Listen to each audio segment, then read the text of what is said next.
여러분, 안녕하세요. 오늘은 사회불평등이에요. 아니, 왜 갑자기 좀 느낌이 이상하시죠? 네, 맞아요. 이거 핸드폰입니다. 오늘은 핸드폰으로 강의를 찍어볼게요. 왜냐? 지금 이거 해야 돼가지고. 이거 너무 귀여운 그런 어플이거든요.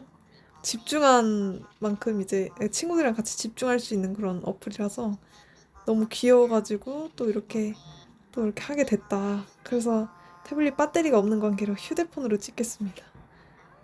여기 있죠? 그리고 약간의 모동숲 노래와 종이 ASMR이 섞여 있습니다. 이번에 내용 별로 그렇게 어렵지 않아요. 아, 근데 노래는 꺼드릴게요. 제가 거슬려서가 아니고. 일단 이제 사회 불평등 현상에 대해서 알아보겠습니다. 여기 스캔을 했는데 조금 글씨가 잘 보이시죠? 더러워 보이긴 하지만 쉿! 조용. 자, 보겠습니다. 또 휴대폰으로 하는 건 처음인데 처음은 아니고 해본 것 같기도 하고 가보겠습니다. 일단 사회 불평등 현상이 뭐예요? 사회적 희소 가치가 차등 차별적으로 분배되어서 개인 집단이 서열화되는 현상인데요. 일단 원인은요, 개인적인 이유로는 능력과 업적의 차이가 있겠죠. 우리 사람마다 각자 능력이 다르기 때문에 이런 게 발생할 수밖에 없고, 사회적 요인으로는요, 사회 구조와 제도 때문에 기회의 차이로 이렇게 사회 불평등이 발생한다라고 보고 있습니다. 특징은 당연히 상대적이라서요, 시대와 사회에 따라 다르고요, 어느 사회에나 존재해서요, 심하지 갈등이 일어날 수 있다라는 거. 자, 보겠습니다. 불평등은요, 이제 경제는 재산, 소득의 분배 차이, 경제적 불평등은 당연히 재산과 소득의 분배 차이고요. 정치적인 불평등은 권력의 차이입니다. 당연하죠? 대통령 뭐 이런 거. 정치 참여 배제되는 노동자, 농민, 여자. 근데 이건 좀 약간 구시대적이긴 한데, 아무튼. 그리고 이제 세 번째는 사회 문화적 불평등인데요. 사회적 지위나 명예의 불평등 분배 때문에 일어나는데, 이건 잘 드러나지 않는다는 특징이 있습니다. 근데 이거는 솔직히 자세히는 뭔지 잘 모르겠죠. 그래서 제가 좀 가져왔습니다. 약간 이제 기회의 차이라고 보시면 될 것 같은데, 교육적 기회를 이제 각자 다르게 받잖아요. 이런 것도 약간 사회 문화적 불평등이라고 보시면 될 것 같아요. 잘 드러나지 않죠. 이런 특징이 있고, 정보 격차인데요. 이건 정보 사회에서 드러난 이제 등장한 그런 격차인데, 정보화의 혜택이 모든 이에게 고르게 분배되지 않기 때문에 정보 격차가 발생합니다. 이건 특히 노인분들이나 그런 분들에게 좀 많이 나타나는 불평등인 것 같아요. 서로 영향을 준다. 이 불평등들은 서로 영향을 주기 때문에 이런 것도 또 있죠. 뭐 정치적으로 불평등하면 교육의 기회도 더 적게 받기 때문에 사회문화적으로도 불평등하고, 또 정보를 좀 많이 받기 때문에 또 이렇게 불평등이 발생하는, 그러니까 서로서로 유기적으로 연계되어 있다. 그래서 사회 계층화 현상인데 이것도 딱히 어렵지 않아요. 근데 왜 이렇게 무섭냐? 사진이. 사회 구성원 간 불평등, 범주화가 이제 구조적 서열이 존재하는 현상을 사회 계층화 현상이라고 하는데요. 이거는 자세히 모르겠어도 괜찮은 게 어차피 다음에 또 하기 때문에 가볍게 보고 가시면 좋을 것 같아요. 불평등이 일정한 체계를 갖춘다는 건데요. 근대 전에는 이제 계층 구별이 엄격했습니다. 신분제가 있었죠.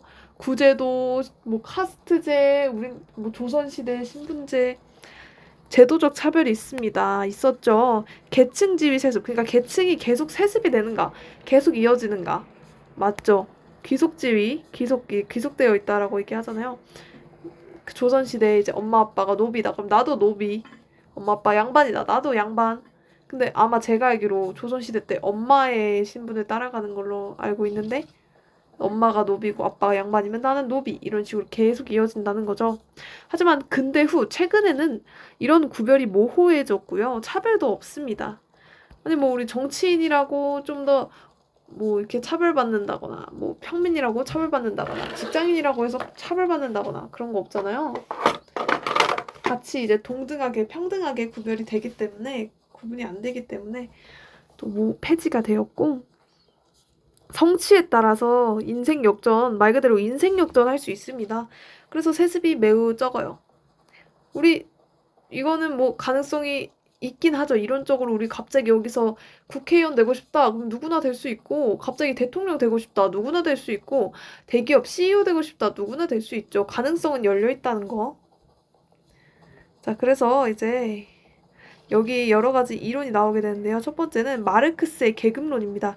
마르크스가 공산주의를 상당히 좋아하는 그런 사람이죠. 마르크스 어제 윤리에서 했던 것 같은데, 아무튼 생산수단, 기계, 공장, 땅의 여부에 따라서 지배계급과 피지배계급으로 구분했는데요. 마르크스가 있던 시대는 자본주의 사회, 그리고 딱 산업혁명 일어났을 때 시기이기 때문에 상당히 산업혁명과 약간 분위기가 비슷하다고 보시면 될 것 같아요. 아이고, 불 왜 켜고 있냐? 아무튼 특징은 경제적 요인이 모든 사회 불평등을 결정한다고 이야기합니다. 이론론적 관점인데요. 한 가지만 본다. 지위 불일치 현상을 설명하지 못해요. 그래서 불연속 이분법, 단절적으로 계급을 구분합니다. 수직이동이 제한되어 있고 계급의식 형성을 중시합니다. 산업화 초기에 불평등 현상을 설명을 잘하는데 계급인들의 연대의식을 강조합니다. 계급이 두 개밖에 없으니까 계급 간의 계급 간의 유대가 크겠죠. 그 사회계층의 다양한 현상을 설명하지 못한다는 단점이 있다. 베버 계층론인데요. 경제적 계급의 사회적 위신, 정치 권력을 이야기합니다. 상당히 많이 나뉘어져 있어요. 무슨 약간 케이크처럼 나뉘어져 있습니다. 계급별로 또 다르게 계층이 되어 있고, 권력별로 다 계급이 다르고, 지위대로 다 다르고, 하층, 중층, 상층 이렇게 다 나뉘어져 있다라고 얘기하는데, 다원론적 관점이라고 합니다. 지위 불일치 현상을 설명을 잘하는데요. 계층화, 연속 복합적으로 일어나는 서열화임을 강조한다. 수직 이동을 설명을 잘합니다. 왜 위아래로 갈 수 있죠? 계급 의식 형성이 필연적이지 않다고 이야기합니다. 왜냐면 왔다 갔다 하기 때문에 꼭 계급 간의 연대 의식이 있어야 되는 건 아니죠. 아, 더워. 현대사회의 사회 불평등 현상을 설명을 잘해요. 왜? 우리나라 지금 봐도 집에 피지배 두 개만 있는 게 아니라 여러 가지로 나뉘어져 있기 때문에 현대사회에 적용을 잘할 수 있다는 장점이 있고, 단점으로는 대립과 갈등 관계를 설명하지 못한다.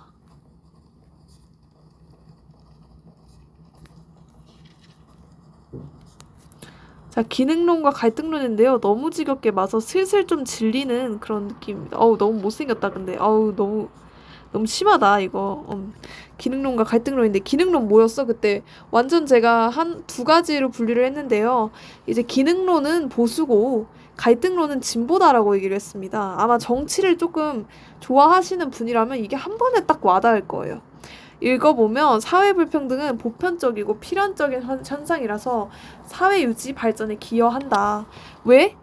이제 이 사회 불평등이 왜 생기느냐? 사회 합의에 의해 결정되는 직업별 사회적 역할의 중요도에 따른 차등 보상. 그러니까 잘하는 사람, 의사는 돈 많이 받고 교사는 돈 적게 받는 게 당연하다는 거죠. 어쩔 수 없이 존재하는 거고, 오히려 이게 유지를 시키고 발전을 시키는 거야 라고 이야기를 하고 있습니다. 기준은요, 개인의 자질, 노력, 능력에 대해서 이제 사회적으로 합의된 정당한 기준이 있어서요, 이런 불평등이 발생한다고 이야기를 하고요. 기능적으로는요, 개인에게 성취 동기를 부여합니다. 경쟁을 유발하고 이로 인해서 효율성을 증가시키네요. 그러면 만약에 기능론에서 경쟁 유발에 대해서 긍정적으로 평가한다고 지문이 나온다면 맞는 말이겠죠. 인재들이 마땅한 곳에 적재적소에 배치되기 때문에 효율성이 증가합니다. 우리 돈 많이 벌고 싶어서 대학 좋은 곳 가려고 하는 거고 좋은 직장 얻으려고 하는 거 맞잖아요. 물론 하고 싶은 일을 하려고 그러는 것도 있겠지만, 그래서 평가는요, 사회 불평등의 개인 성취 동기를 자극, 자원 효율적 배분에 불가피하다라고 이야기를 합니다. 어차피 사회 불평등 무조건 있어야 되는 거고, 이런 효율성을 올려주니까 오히려 좋아. 오존오존을 시전하는 그런 관점이라고 보시면 될 것 같아요. 오케이. 그리고 다음은 단점인데요. 희소가치의 배분 기준이 지배층만 합의한 거야. 이거는 사실 갈등론이 기능론한테 제기하는 단점입니다. 희소 가치를 배분하는 게 지배층만 합의한 거야. 그래서 오히려 성취 동기를 떨어뜨릴 수 있죠. 만약에 내가 교사다.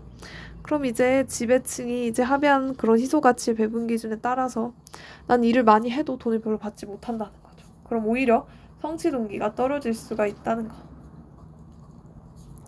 예스. 다음. 갈등론인데요. 갈등론은 상당히 진보적이었죠. 그래서 사회불평등은 해소되어야 한다고 이야기를 합니다. 보편적이지만 불가피하지는 않다. 둘 다 사회불평등이 보편적이다라고 이야기는 하고 있으나 갈등론은 불가피하지 않아. 바꿀 수 있어? 없앨 수 있어? 라고 이야기합니다. 원인은 지배 집단이 기득권, 지배적 위치를 유지하려는 결과로 사회불평등이 계속 생기고 있다고 이야기하는데요. 기준은 권력, 재산, 가정 배경 등 지배 집단의 합의만 반영이 되어 있기 때문에 지배 집단에게 유리하다는 겁니다. 기능적으로는요. 개인의 능력과 무관하게 분배되기 때문에 피지배 구성원 계층 상승을 억압한다 라고 이야기하고 있습니다. 사실 정치인 대통령이면 대통령은 그렇게 많이 못 버는 것 같긴 한데 정치인 국회의원이면 돈 다 잘 벌고 교사면 다 돈 못 벌고 약간 그런 게 있긴 하죠. 그래서 능력과 무관하게 분배된다고 해서 이렇게 이야기를 하고 있습니다. 불평등한 계층 구조를 재생산하고 고착화한다고 이야기합니다. 사회적 갈등과 대립관계를 형성하는 게 요인이 된다. 그러니까 뭔 소리야. 사회적 갈등과 대립관계 형성의 요인이 된다고 합니다. 불평등 때문에 갈등이 일어나고 대립관계가 일어난다고 이야기하고 있고요. 평가는요. 사회불평등은 불공정하고 사회구조의 근본 개혁을 통해 타파해야 할 대상으로 생각합니다. 사회불평등 계속 없애야 돼. 없애야 되는 요인이야 라고 이야기를 하는 거죠. 단점은요. 사회불평등이 성취 동기를 작용하여 사람들을 노력하게 만든다는 사실을 이해하지 못합니다. 이것도 기능론이 갈등론한테 하는 반박이겠죠. 공통점은 사회불평등은 보편적인 형상이다 라는 걸 이야기합니다. 사회 이동인데요. 그림이 없습니다 여러분. 사진만 있어요. 그림을 그릴 힘이 없어서 사회 이동에 대해서 알아보겠습니다. 개인이나 집단이 계층적 위치가 변화하는 현상을 사회 이동이라고 하는데요. 아, 노래 틀자.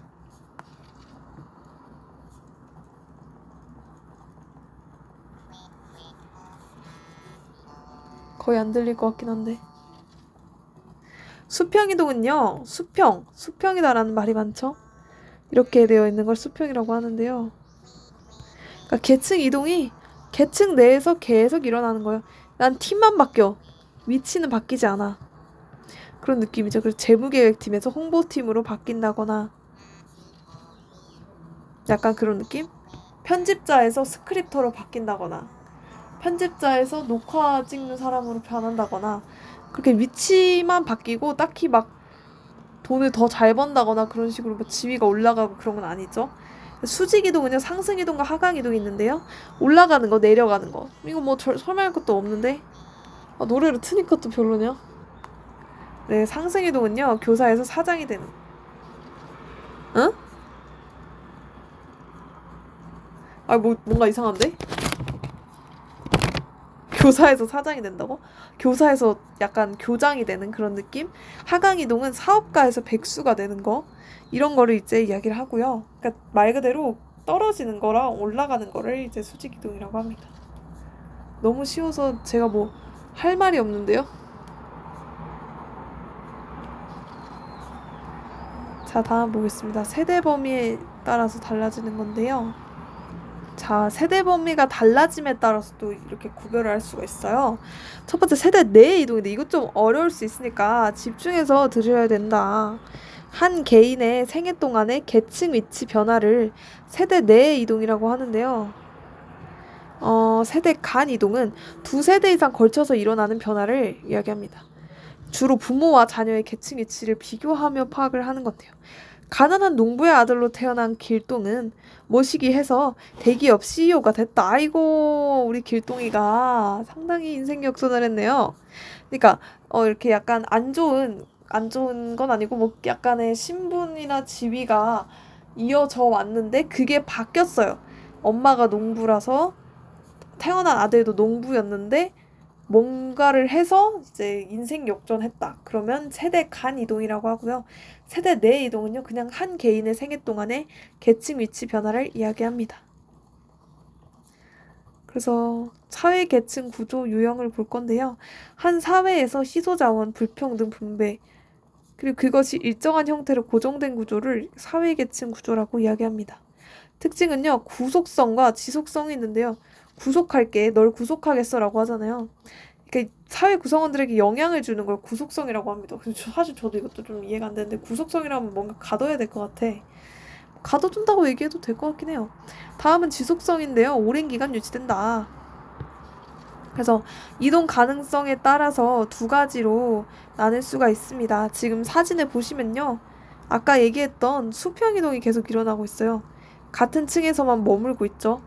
마치 엘리베이터, 여러분 만약에 엘리베이터가 있습니다. 이렇게 회사가 있다고 쳐볼게요. 4층은 이제 완전 그러니까 층을 올라갈수록 월급도 높아지고 지위도 높아집니다. 근데 수평 이동은 그냥 3층에서만 계속 머무르는 거예요.